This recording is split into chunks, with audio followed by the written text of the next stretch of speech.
KHORA has been buffed. Again. Really? Again? Yeah, again. What's good, folks? It's WARFRAME here with a new WARFRAME video, coming at you with another KHORA video. I literally just released one a bit ago. But hey, does that mean that the video that you just released is no longer worth it? What? The difference is that build can be even better now. Is it the same thing? No, I decided to make something new for this particular buff. The difference between that build and this build is that this one is even more brain dead. Like, you thought KHORA was brain dead to play? No, this is brain dead to play. Perfect for a lot of WARFRAME players, because the other one did use Lycat's Hunt for the amazing energy regen, and that one required you to prime here and there. Or if you wanted, you could have used a companion to do the additional priming for you. However, this one doesn't require any priming. It's just pressing 1, 1. Buff yourself, 1, 1, 1. Acolyte spawn, 1. You get what I'm saying, right? You get what I'm saying. So what exactly changed that made KHORA even better and more brain dead to play? Well, two things actually. One of the main things is that melee arcanes were introduced, offering different ways to play with your melee. And some of you are kind of worried, like, oh man, I have to grind melee arcanes. Oh man, what am I supposed to do? What if I tell you, for this arcane, all you need is rank 0. Yeah, you heard me. You don't even need to rank this arcane up. That's how busted it is. And of course, the second thing is now we have the Grimoire for some additional energy gains. I also did something funny here. Take a look on the bottom right corner. Notice that I have negative efficiency, but in the background gameplay footage, energy is not even an issue. What makes it different from the other one? Well, in this build, you can deal corrosive, viral, and radiation all in one, while having no energy issues, and two different ways to survive. You can either go with a shield tank build, or you can go with a shield gate build. Now, for the people looking for a video on how to understand how KHORA works, all the little nitty-gritty details, please do go check out that previous KHORA video, because that is way more in-depth, because that video is going to offer you some additional information that you might be asking for. But let's take a look at what we're working with here. Now, what has changed in terms of Helminth? For the first time, I'm actually using Nourish on KHORA and running with positive strength. And I've always said you'd never need to, because she doesn't have that issue. What does Nourish give you? Well, for one, a viral elemental damage multiplier, energy multiplier, increasing energy income from all sources, and of course, viral retaliation. So when enemies attack you, you poop viral all over their faces. I know that sounds disgusting, but that's exactly what you do. And since we're going with this Helminth, efficiency isn't an issue, because we get a lot of energy back thanks to that energy multiplier. But hey, Nightmare, didn't you say adding strength is kind of redundant if you're using accumulating Whipclaw? Yes, that's if you're going for an all-rounder build. You can actually sacrifice strength. But with this loadout, we need the strength to buff Nourish. But at the same time, we're also buffing our damage. But yes, I also ended up doing something funny. I ended up crafting another KHORA Prime, all to test this build. And of course, I didn't want to remove my Archon Shards. Even though it's 30%, it's still quite expensive amount of bile. Now, if you're wondering what kind of Archon Shards was I using, crit damage, melee crit damage Archon Shards. This is what you need. Now, in terms of stat sticks, has the stat stick changed? No. Magistar Incarnate is still the best stat stick for KHORA. Not the Sancti or anything like that. The regular Magistar. For the love of God. The amount of people are asking, which Magistar should I...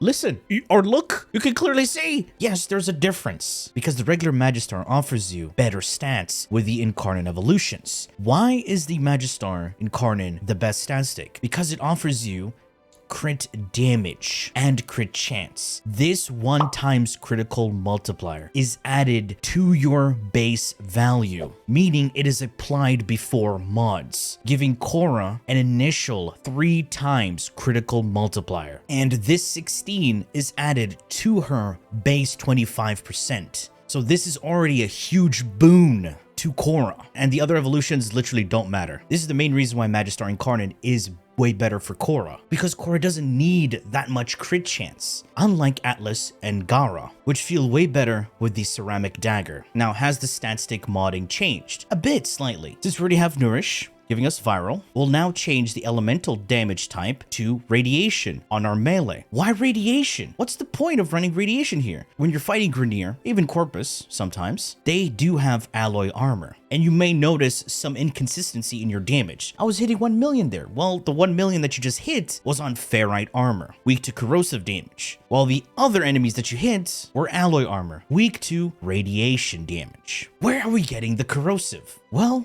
with melee exposure. On ability cast, gain a 10% corrosive damage on melee strikes. And this stacks up all the way up to 240% corrosive elemental damage. Why is it unranked? Well, come take a look at this. Leveling up this arcane just increases the chance of getting there faster. You still get 240% at max rank. And since KHORA is nothing but ability cast with her first ability, this also stacks up. So for the build, it's still the same. Stance doesn't matter. Attack speed doesn't matter. Range doesn't matter. Faction mods do not affect it. Now, when you're looking at stat stick building, none of this here matters. You're not modding this weapon. You're modding KHORA's Whip Claw. And then for those asking, hey, what about the Exilus? This is only for Tennokai. Whip Claw is not Tennokai. You're not physically hitting enemies with your melee. So let's go to Steel Path to show you how this actually works. Okay, here we are in Steel Path Mod Survival. Usually I don't come to Mod Survival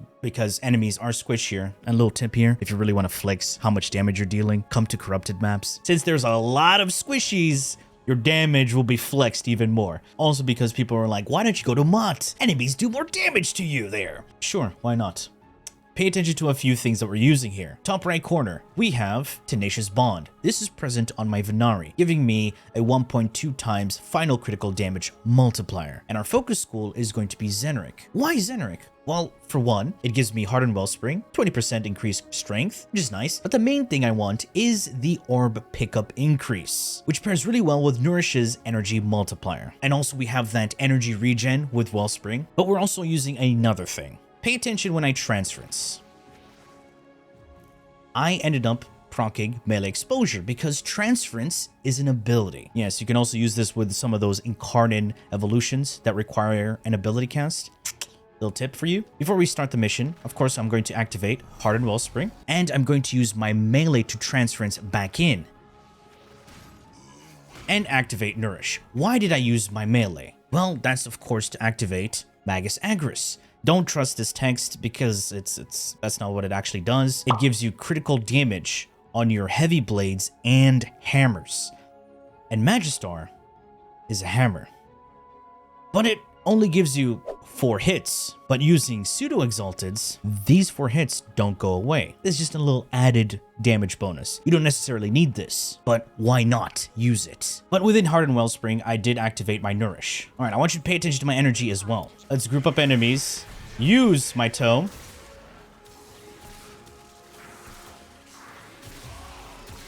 And we're just gonna whip away.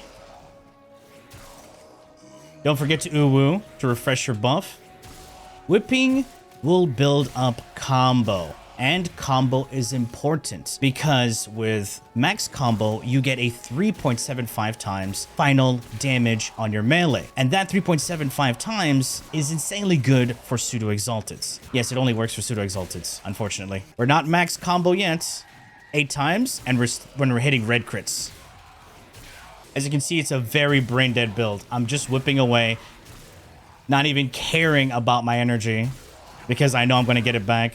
But just remember to cast Nourish before it runs out. And since we hit 250 stacks on Molt Augmented, that's additional 60% strength, which buffs Nourish and also buffs my Whip Claw. You can also use your second ability since it allows your Whip Claw to deal 2 times its damage. Look at those numbers. Beautiful. How brain dead do you want KHORA to be? This build says yes. Just whip, no need to prime. Oh yeah, I even forgot. I also forgot about using my tome. Let's use it here. It's better done on grouped enemies. There you go. We have 10 stacks of Zanta's Invocation. Of course, we've got Acolyte spawning in.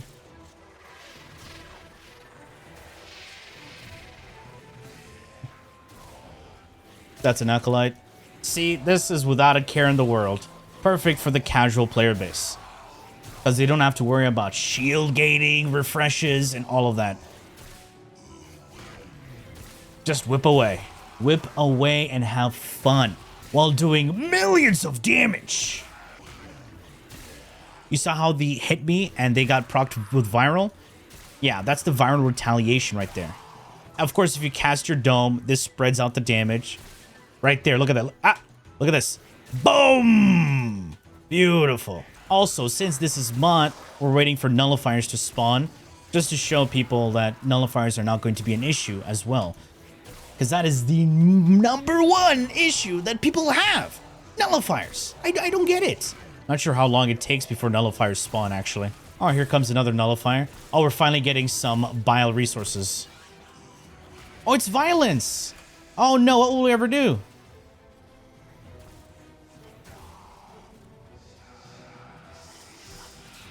Just press 1. I'm barely using my 4th ability at this point. A nullifier? There we go. What did you just do? It's called a miter. Use it.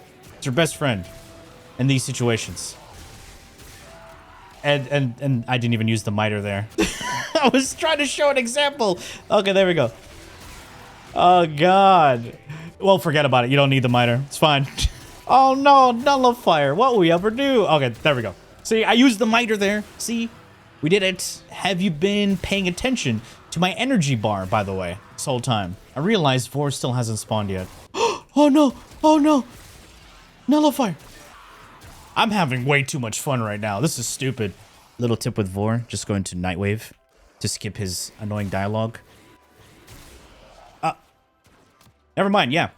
Okay, we're back, and let's have a look at the builds. You already seen it, the stat stick build. Still the same. There is no Riven, nor do I have one, nor do you need one. Just make sure you have melee exposure, unranked. You get this by just playing the new update. Legit, it's that easy. I got one and only one.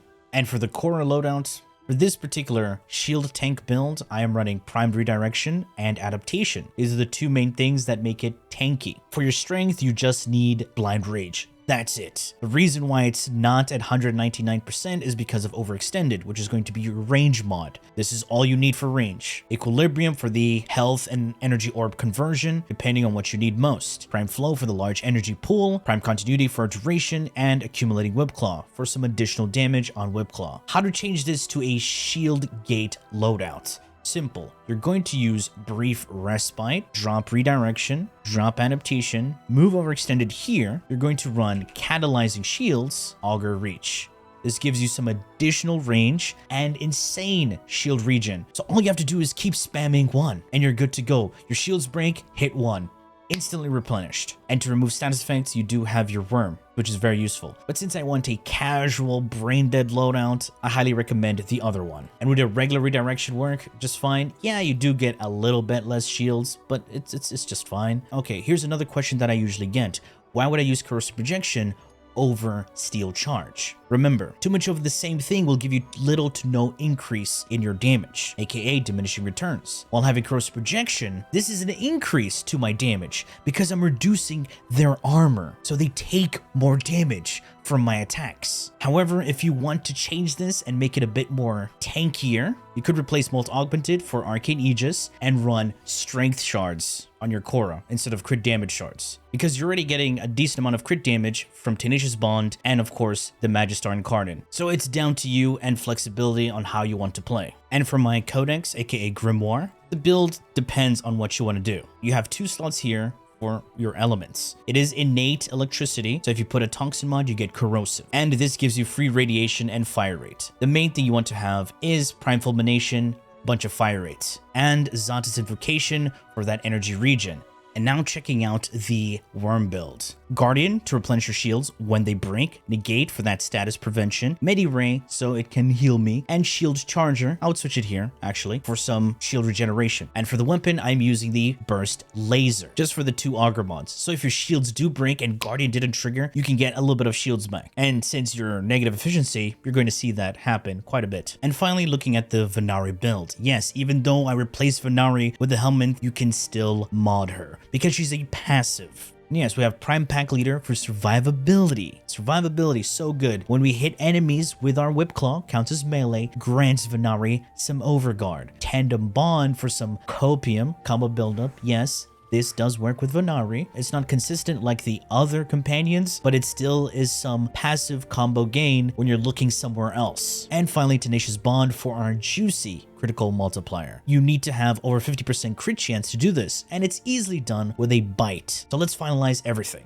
Nourish for your Helminth. Make sure you're using the Magistar, regular Magistar, and you want to run anything else, go for it. Just don't let it be a combo pausing melee. Simple as that. And mod for radiation. You have viral from Nourish and melee exposure, and just whip away. Make sure you have Nourish active and just whip away. That's simple. And for the love of God, build your combo. Make sure you have your buffs active. You're not going to initially get the big damage right away. It builds up to that. Anyway, folks, that has been it for me. I do hope you enjoyed the video. If you did, please feel free to leave a like, share, and subscribe for more Warframe content, streams, and so much more. Do refer to the description. Thanks for watching, and as always, bye-bye now.